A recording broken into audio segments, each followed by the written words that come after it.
Punya skill melebihi prajurit biasa, Denjaka pasukan khusus Indonesia yang dijuluki hantu laut. Indonesia merupakan negara besar dengan kekuatan militer yang juga mumpuni. Ketangguhan militer Indonesia juga telah diakui global.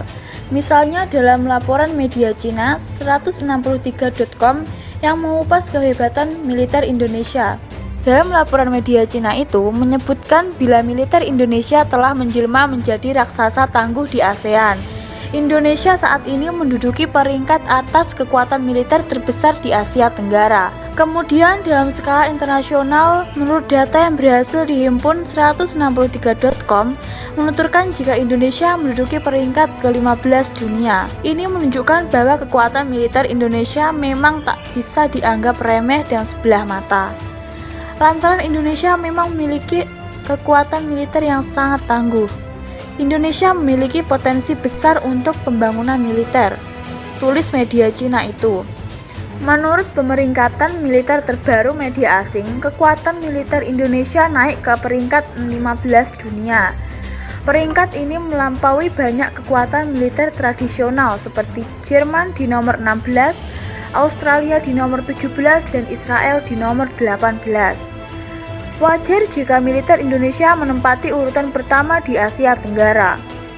Ini menunjukkan jika militer Indonesia memang memiliki kemampuan yang andal. Saat media Cina membandingkan dengan Vietnam, disebut akan mengalami kesenjangan yang di masa depan kesenjangan antara kedua negara di bidang ini akan semakin melebar. Tambahnya militer Indonesia berdasarkan Undang-Undang Dasar 1945 terbagi menjadi 3 matra utama, yakni TNI AD, TNI AL, dan TNI AU.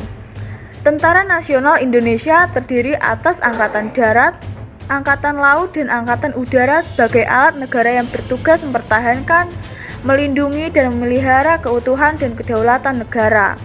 Bunyi pasal 30 ayat 3 UUD 1945. Bunyi pasal 30 ayat 3 Undang-Undang Dasar 1945. TNI tentunya memiliki pasukan khusus, misalnya TNI Angkatan Laut dengan detasemen Jala Mengkara atau Denjaka. Dilansir dari laporan Pikiran Rakyat, menuturkan bahwa Denjaka telah ada sejak 12 November 1984. Untuk bisa masuk sebagai bagian dari Denjaka juga tak main-main. Rekrutmen anggota Denjaka pun tidak main-main. Para calon anggota biasanya berasal dari Batalion Tempur AL, yakni Batalion Intai Fambi. Rekrutmen anggota Denjaka pun tidak main-main. Para calon anggota biasanya berasal dari Batalion Tempur AL, yakni Batalion Intai Amfibi atau Yuntaif, dan Komando Pasukan Kata atau Kopaska.